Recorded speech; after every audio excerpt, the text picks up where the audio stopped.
पहला पाठ मलूकी का ग्रंथ, अध्याय 3, पद संख्या 1 से 4। प्रभु ईश्वर यह कहता है, देखो, मैं अपने दूत भेजूंगा जिससे वो मेरे लिए मार्ग तैयार करे। वो प्रभु जिसे तुम खोजते हो अचानक अपने मंदिर आ जाएगा। देखो, विधान का वह दूत जिसके लिए तुम तरसते हो आ रहा है। कौन उसके आगमन के दिन का सामना कर सकेगा? जब वह प्रकट होगा तो कौन टिकेगा? क्योंकि वह सुनार की आग और धोबी के खार के सदृश है। वह चांदी गलाने वाले और शोधन करने वाले की तरह बैठकर लेवी के पुत्रों को शुद्ध करेगा और सोने चांदी की तरह उनका परिष्कार करेगा। तब वे योग्य रीति से ईश्वर को भेंट चढ़ाएंगे और प्रभु ईश्वर प्राचीन काल की तरह यहूदा और यरूशलेम की भेंट स्वीकार करेगा।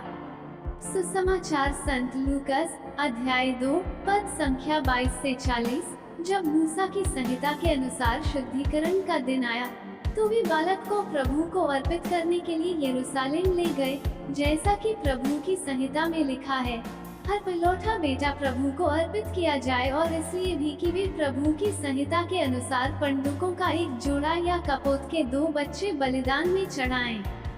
उस समय यरूशलेम में सिमेयोन नामक एक धर्मी तथा भक्त पुरुष रहता था।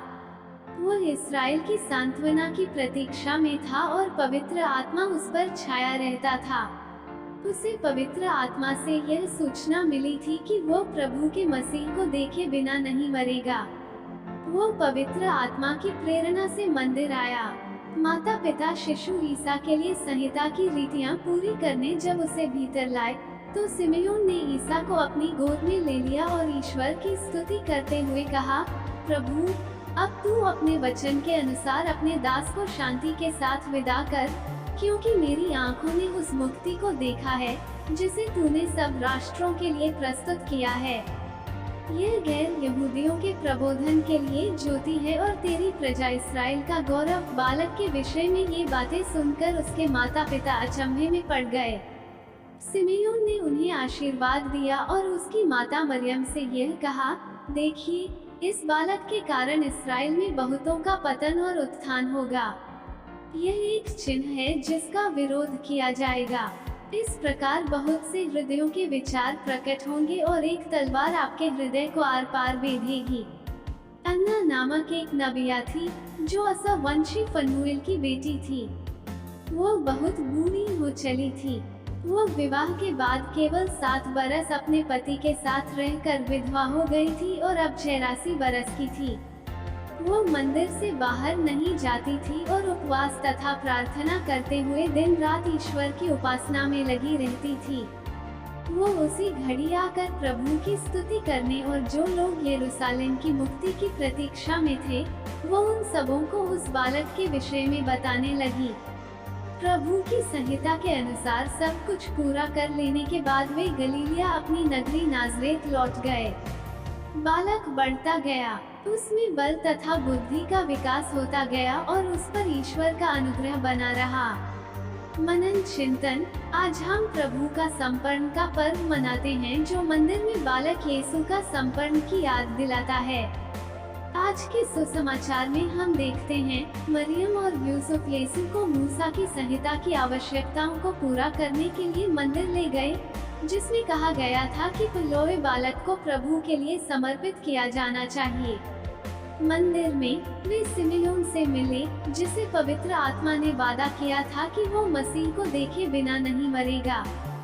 सिमेयोन ने यीशु को वादा किए गए मसीहा के रूप में पहचाना और उसे आशीर्वाद दिया, जबकि अन्ना नाम की एक वृद्ध भविष्यवक्ता ने भी यीशु को पहचाना और उसके लिए ईश्वर की प्रशंसा की।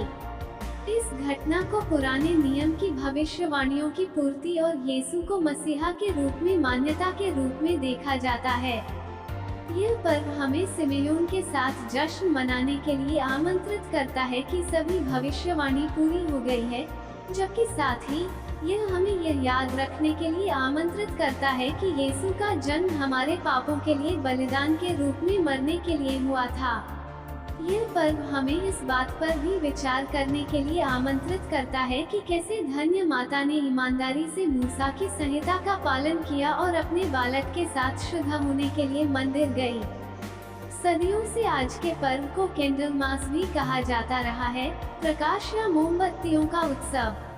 परंपरागत रूप से इस दिन मोमबत्तियों को आशीर्वाद दिया जाता है। इसके बाद एक अंधेरे चर्च में जुलूस निकाला जाता है, जो हमें सिमेओन के शब्दों की याद दिलाता है कि क्रिसमस के दिन पैदा हुआ बालका राष्ट्रों का प्रकाश है।